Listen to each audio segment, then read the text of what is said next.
est absolument incroyable. Voilà, c'est quelque chose d'assez fascinant et on peut que les saluer pour tout ce qu'ils ont fait, pour toute la réflexion qu'ils ont pu avoir. Et derrière ça, ils ont cultivé ce mythe. PNL, le Monde Chico, le meilleur album. Hein. Voilà, je le de dis. pas faire d'interview. Ce qui a été la grosse marque de fabrique de PNL et c'est ce qui a fait leur force aussi. D'ailleurs, il a un truc Arte, vous voyez, cette marque-là, moi je la connaissais pas. Je l'ai connue grâce à Gazo qui a fait une collab avec eux. Je connaissais pas du tout. Vous connaissez cette marque, vous? Bah maintenant, si, maintenant, ouais. Ouais, c'est le désert Dans la 2T, j'emploie centime par centime. Ça va? Ces derniers jours, Ça va, c'est au calme. impossible pour vous d'être passé à côté de ça. PNL sont enfin de retour. Après 2 ans à repousser leur tournée Bah, des grandes ouais, salles à ouais. cause du Covid, Enfin de Ademo et retour, hein. NOS, les deux frères des Tarterets sont enfin de retour sur scène. Pour le Sur scène, grand ouais. bonheur de ceux qui ont réussi à avoir des Pas places sur Spotify, ou à les garder ça me pendant rend ces 2 triste. ans. Pas comme elle. Mais attention à toi. On sait qu'il y a un tas de haters des deux. De toute façon, on avait, enfin, ils avaient dit à un moment donné, encore un album, encore un ou deux, et après on se barre, un truc dans le genre. Et au concert, ils a dit, on verra, on verra. C'est pas non. On va pas parler de leur musique aujourd'hui. Non. Donc que vous les aimiez ou non, vous pouvez rester. PNL dans le cœur pour moi. Les gars, moi je dis haut et fort, PNL, ils sont dans mon top 3 des meilleurs, toute musique confondue, meilleurs artistes, tout ce que tu veux. Genre, pour moi, mon top 3 donc je dis tout, hein, donc il peut en rock, électro, rap, tout. Mon top 3, ce serait PNL, Daft Punk, Travis Scott. C'est les meilleurs artistes de la planète pour moi. Pour moi, hein, c'est mon avis. Hein. Après, si vous n'êtes pas d'accord, je vous baisse quand même vos meurs les putains. Après, oui, si je mets dans l'ordre, ce serait Travis Scott, Daft Punk, PNL, dans l'ordre. Travis Scott, PNL, Daft Punk. Donc que vous les aimiez ou non, vous pouvez rester sur cette vidéo pour en apprendre un peu plus sur les personnages. Bref, une chose est sûre, vous pouvez pas avouer que niveau com, très peu les surpassent. Depuis le début de leur carrière et jusqu'à aujourd'hui, tout est calculé au centimètre près dans leur manière de communiquer. Franchement, j'ai pas envie de vous embêter plus longtemps, vous l'aurez compris je pense, mais aujourd'hui, je vais vous parler des plus gros coups de com de PNL. Générique. Ouais, on commence directement par le deuxième projet de leur carrière, Le Monde Chico. En 2016, meilleur un peu moins d'un an après album. le succès de leur projet Que la famille, le duo revient avec leur tout premier album studio qu'on présente plus. Enfin, si, sinon la vidéo elle aurait pas de sens. Le Monde Chico. Et c'est plus ou moins à ce moment-là que commence la longue série de techniques de communication plus fortes les unes que les autres. Après le succès des sons disponibles sur les plateformes PTQS, plus Tony que Sosa, ou encore PNL, le duo vient annoncer à la fin du clip de Le Monde ou Rien. Non, je crois que c'était Le Monde ou Rien, je crois que je l'ai connu. Je pense qu'en fait, on les a tous connus sur Le Monde ou Rien, on est d'accord. Hein. Le Monde ou Rien, alors je sais plus, mais en gros, c'était sur un réseau social. C'était la fameuse phrase oh, c'est ça. Oh non, mais oh, tu m'as pris pour qui pour Roméo. Ça, cette phrase-là. Je les ai connus grâce à cette phrase-là. Je suis allé chercher la musique et j'ai kiffé la musique. Hein. Et en 5ème, tout ce bordel, enfin, non, pour 5ème, 4ème, je sais plus. On allait en vélo, gros écouteurs noirs volés au Carrefour, gros Blackberry 9320, et ça mettait du PNL à fond dans les oreilles. Hein. Aujourd'hui à peu près 130 millions de vues, que leur prochain projet arrive bientôt. À cette période, je me souviens que ce son avait fait pas mal parler de lui, notamment grâce à cette phrase, qui avait été détournée en mème un peu partout sur Twitter. Non mais oh. Voilà, bah qu'est-ce que je viens de dire? Qu'est-ce que je viens de dire? Oh non mais oh, elle m'a pris pour qui pour Roméo. Non mais allô. Non mais allô. Incroyable. Franchement, ils savaient sur quel cheval miser pour que le message soit reçu le mieux que possible pour l'arrivée de leur nouveau bébé. Mais qui dit album dit promo, et pour l'occasion, le binôme s'est associé à votre cher et tendre média préféré Bouscapé en mettant en vente 50 t-shirts exclusifs et pas un de plus, reprenant la cover de l'album. En quelques heures, tous les t-shirts ont été vendus. Autant vous dire que l'opération a été un franc succès auprès des fans. Mais pour mieux comprendre comment le binôme en est venu à se tourner vers Bouscapé particulièrement, je vais laisser la parole à Ahmad, qu'on présente plus et qui vous en parlera mieux que moi. C'est vrai que vraiment les gars à PNL quand c'était sorti c'était magique. Ouais c'est rare quand t'as des artistes qui les écoutes, tu te sens t'es dans un monde de fou. En plus moi j'étais petit, t'allais à l'école, ta vie elle était normale, ta vie c'était un peu de la merde, genre t'écoutais le PNL, t'étais trop bien, c'était incroyable. J'étais là sur mon petit vélo, c'est vraiment, je vous jure, PNL c'est pour ça en fait ils sont dans le cœur frère. En fait, moi j'étais rentré en contact avec un gars de leur équipe. Nous on lançait le shop Bouscapé. Donc dans l'idée, on aurait voulu faire des t-shirts PNL, on aurait vendu en exclusivité dessus. Justement au moment du lancement du shop, on voulait un truc un peu fort. Ils étaient au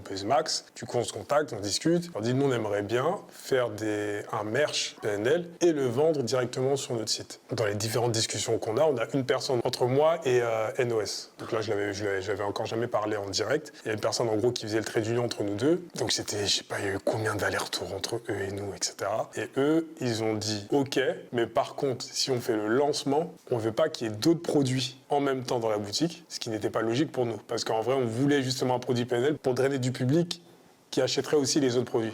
Donc du coup, leur condition, c'était on veut que le produit PNL, on vous donnera que 50 t-shirts pas un de plus. J'ai négocié pour en avoir 100, etc. Parce que vraiment, ils étaient au buzz max et pour moi, c'était sûr qu'on allait tout écouler rapidement. Et en gros, ils voulaient que ce soit sur une durée de 24 heures. Et nous, en contrepartie de cet exclu, on leur avait offert de la pub, je crois, sur le média, etc. Du coup, on lance le truc à minuit et je crois Incroyable. à minuit 25.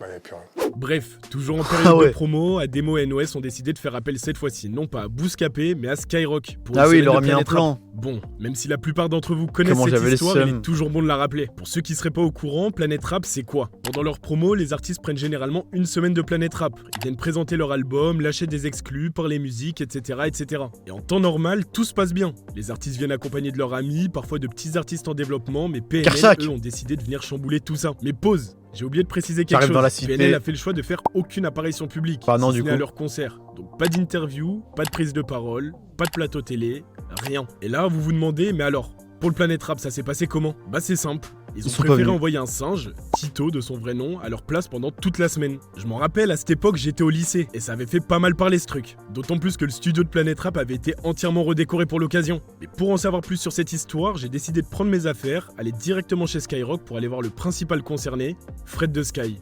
Alors, je suis très content que Bouscapé s'en occupe enfin, parce que comme beaucoup de sites, il y en a beaucoup qui ont repris en disant « Oh, ils ont humilié Fred, ils lui ont envoyé un singe ». Bah, ça a été travaillé en amont, comme tout ce qui est fait par PNL. C'est ça qui est fort chez ce groupe, c'est que tout est travaillé en amont. Moi, j'avais rencontré les PNL, ainsi que leur entourage, pour préparer ce Planète Rap. Alors, évidemment, ils voulaient pas intervenir, hein, comme ce qu'ils se sont imposés depuis leur début, j'ai envie de dire. C'est-à-dire que pas de communication, pas d'interview, etc. Mais ils voulaient faire le Planète Rap. C'est une volonté de PNL de faire le Planète Rap, hein. Mais de le faire, évidemment, différemment. Et quand on évoque avec eux ce Planète Rap, pour le premier soir, parce que l'idée c'était chaque soir proposer un thème de l'album ou de leur univers, grosso modo. Donc il y avait un thème qui était le casino, il y avait un thème qui était Dragon Ball Z, machin, etc.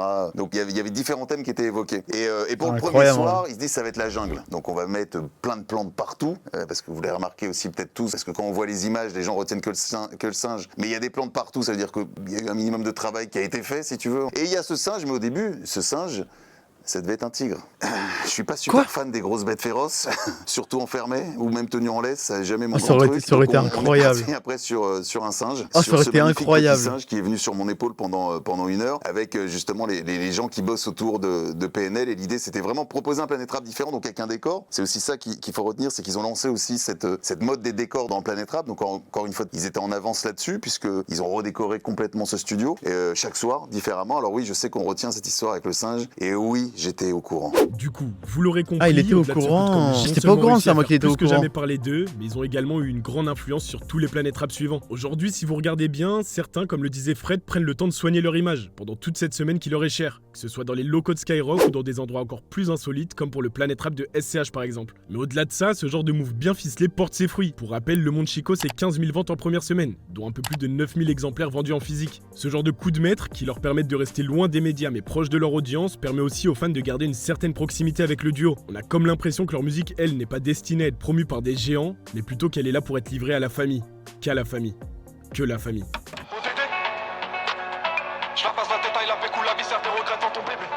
Bon, là on va rentrer dans la partie qui perso me plaît le plus. Et je dis pas ça parce que c'est peut-être mon album préféré de PNL. Oh les gars, je me rappelle, dans La Légende, quand c'est sorti, j'étais au collège, je crois que j'étais en 4ème, 3ème. Quand c'est sorti, ouah, ça avait tout pété. Tout le monde en parlait. Je me rappelle, première musique, je mets Dans La Légende. J'écoutais tout l'album le soir même. C'est...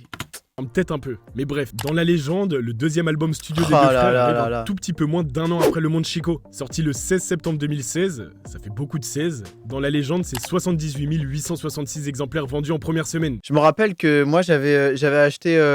Qui s'en rappelle? Il y avait 2 exemplaires de CD. Moi, j'avais pris l'exemplaire avec Je t'aime, je te haine, un truc dans le genre, il y avait marqué, je crois. Rien que ça, soit plus de 30 000 copies en physique, ce qui les place directement à la première place des ventes en première semaine sur l'année 2016. C'est pas mal, hein. Et niveau Pas com, mal. cette fois-ci, Ademo et NOS ont tapé fort. Plus fort qu'avant. Les deux frères nous dévoilent clip sur clip en partant de La vie est belle, puis Da, où on les voit ramener le fameux disque d'or dans le zoo, et ce jusqu'au 15 septembre, veille de sortie de l'album. où Les sortiront fameux le petits clip de films. Na, le premier visuel Oh d'une là série de là, 4 c'est épisodes, incroyable, ils se laisseront ça. aller à une toute autre forme de clip. Allant de 8 minutes à presque 30 minutes, les clips de Na, Onizuka, Bene jusqu'au dernier gramme auront un succès gigantesque. Et pour cause. À l'époque, je me souviens, tout le monde suivait ça comme une vraie série. Ah mais Ça clairement. débattait, créait des théories, certains choisissaient leur camp, et l'histoire a pris une ampleur énorme. Oh, Si quand Ziza, t'avais je un vous dis nouvel rien, épisode, c'était oh un peu là là. l'antagoniste des clips, le gérant du terrain rival. Coca-Cola. pour la faire courte. Bon, avec un peu de lucidité, on sait que tous ces clips sont que mis en scène. C'est fictif. Oui, bah et la oui, communication était tellement bien ficelée que certains détestaient vraiment ce gars. Dans la vraie vie, jusqu'à recevoir des menaces de mort sur les réseaux. C'est vous dire. Ça, je Après me la sortie rappelle, du clip c'est n'importe d'Onizuka, quoi. le deuxième clip de la série, l'ampleur était tellement grande qu'il fallait taper fort pour annoncer le prochain épisode. Et ça y est, vous commencez à les connaître, PNL ont fait les choses bien. Si vous vous baladiez dans Paris, vous pouviez croiser ces affiches, semblables à un avis de recherche avec un numéro de téléphone. Et voilà ce qu'on entendait quand on l'appelait. C'est n'importe quoi. Très bon moyen d'affoler les gens et d'alimenter la hype, et ce jusqu'à la sortie du 3e épisode. Mais c'est pas tout, parce que toutes les personnes qui auront pris le temps d'appeler ce numéro auront été recontactées quelques jours plus tard par les deux frères, avec ce SMS venant annoncer leur tournée. Du grand génie. Et pour le reste, ils ont vu les choses en grand. Pour être exact, ils ont vu les choses sur 665 mètres carrés. Vous allez vite comprendre, vous inquiétez pas. Si les gens les connaissaient pas encore, en passant sur le périph' parisien avant la sortie de l'album, impossible pour eux de les rater. Ils ont fait le choix de mettre en place une affiche énorme à Ah leur ouais, effigie pour je me annoncer la rappelle sortie de- du projet. Je vais dire ça dans la vidéo, hein, je me rappelle de tout ça. le monde en parle, les gens le prennent en photo, ça Oula. fait du bruit, ça fait parler, ils se font remarquer, mais tout ça, ça a un coût. Et ouais, vous savez très bien que les gens aiment quand ça parle chiffres, quand ça parle moula. Et c'est justement quelques semaines après cette OP XXL que les chiffres tombent. 144 000 € déboursés pour ce petit plaisir des deux frères. Évidemment, Wow. ça fait réagir, même les gens qui ne les connaissaient pas se questionnent, et c'est là qu'ils sont forts. La même année, surprise générale. Ademo et NOS, qui jusque-là ne faisaient aucune apparition publique, se retrouvent en couverture du magazine américain The Fader. Un journaliste du média a pu les approcher en personne en les suivant dans leur quotidien pour rédiger son article, qui n'a rien d'une interview classique. Et ce move aura fait parler de lui partout. Pour la première fois, les deux frères se rendent publics ailleurs que sur scène ou dans leurs clips. Mais le plus fou dans cette histoire, c'est que cette interview, vous auriez potentiellement pu l'avoir sur Bouscapé. En fait, quand le Monde Chico est sorti, avec les différentes discussions que j'ai pu avoir avec les membres de leur équipe, je sais qu'ils n'étaient pas fermés à l'idée de faire une interview. D'ailleurs, nous, on a failli en faire une. On avait eu des discussions qui allaient dans ce sens-là. Après, il y avait un choix à faire entre Click et nous à l'époque. Moi, je leur avais dit, si vous faites l'interview chez nous, vous la faites pas chez Click. Et Click a dit la même chose. Et du coup, ils ont dit, bon, bah, on la fera pas. Je la passe la détail, la pécou, la viscère, tes regrets dans ton bébé. Ça arrive. 2 mots. Rien que ça. 2 mots qui arrivent après près de 3 ans d'absence. 3 ans sans album. Bon après en vrai, même si pour nous faire patienter, Ademo et NOS nous ont livré de la musique dans un timing parfait, comme par exemple avec 91s, le premier extrait de l'album. Et je me rappelle, il y avait plein de exclus snap. Oh, les exclus snap, je vous jure que je les téléchargeais, je les mettais dans mon phone et je les écoutais. Genre, le son était désastreux, mais je les écoutais tout le temps. C'était incroyable. C'était un son, c'était une exclus snap, c'était Autre Monde. Là, maintenant vous la connaissez tous, Autre Monde qui est sorti en vrai. Mais au début, c'était un exclus snap. Qu'est-ce que j'aimais cette musique. Qui perso est venu bercer mon été 2018, ou encore À l'ammoniaque, le deuxième extrait accompagné de son clip stratosphérique. Mais bref, on n'est pas là pour parler musique, comme je l'ai dit au début de la vidéo. Bon, revenons sur tout ça dans un ordre chronologique. Le 7 mars 2019, les deux frères postent ce tweet. À partir de là, les gens s'affolent, waouh, mais qu'est-ce qu'ils nous réservent, blablabla, mais jusque-là encore, on peut patienter, rien de concret. Le 18 mars, ils citent ce même tweet en disant « cette semaine ». Ok, là, ça devient sérieux. Faut d'ailleurs savoir que ce tweet est le tweet le plus populaire en France en termes de RT en 2019. Mais Ah bref, ouais, on s'en fout. Le 22 mars, un peu après minuit, un mystérieux live Ah YouTube oui. fait son apparition. Ah À ce oui, je me moment-là, rappelle. Pendant près de 15 heures, ce live tournera en boucle en laissant apparaître au fil du temps quelques éléments qui viendront enflammer les réseaux. Une chaise, des météorites, quelques écritures par-ci par-là, des cadrans horaires, etc., etc.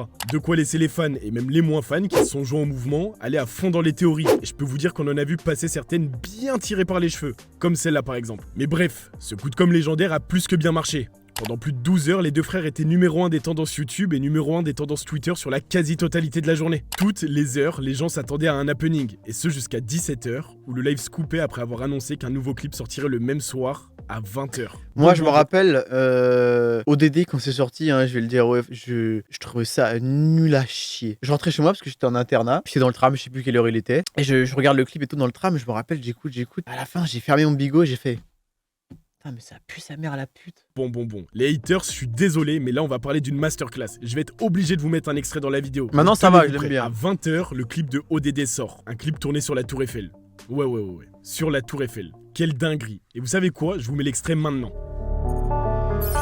Bas les couilles de l'Himalaya. Absolument tout le monde en a parlé. De la France aux États-Unis en passant par l'Espagne, c'était de la folie. 500 000 vues en 40 minutes. Autant vous dire que le million de vues en 24 heures est déjà bien loin de tout ça. Il fallait s'y attendre, mais très vite, les gens sont une nouvelle fois laissés aller à des théories plus folles les unes que les autres. Certains sont partis chercher le moindre détail pour essayer de prouver que ce clip n'avait pas réellement été tourné sur la Tour Eiffel. Ce à quoi les rappeurs ont tout simplement répondu avec une photo venant enterrer toute théorie. Et pour l'occasion, c'était tellement beau qu'après 3 ans sans album, Qu'est-ce qu'on s'en bat les couilles, frère. les deux frères ont profité de ce buzz de zinzin pour annoncer à la fin du clip de la plus belle des manières que leur prochain album sortirait le 5 avril 2019. Pour ce nouvel album, une nouvelle fois, la communication n'a Incroyable. pas été négligée, loin de là. Maintenant que le clip a pété et a fait le tour du monde, pourquoi focus sa communication uniquement en France ou dans les pays francophones ?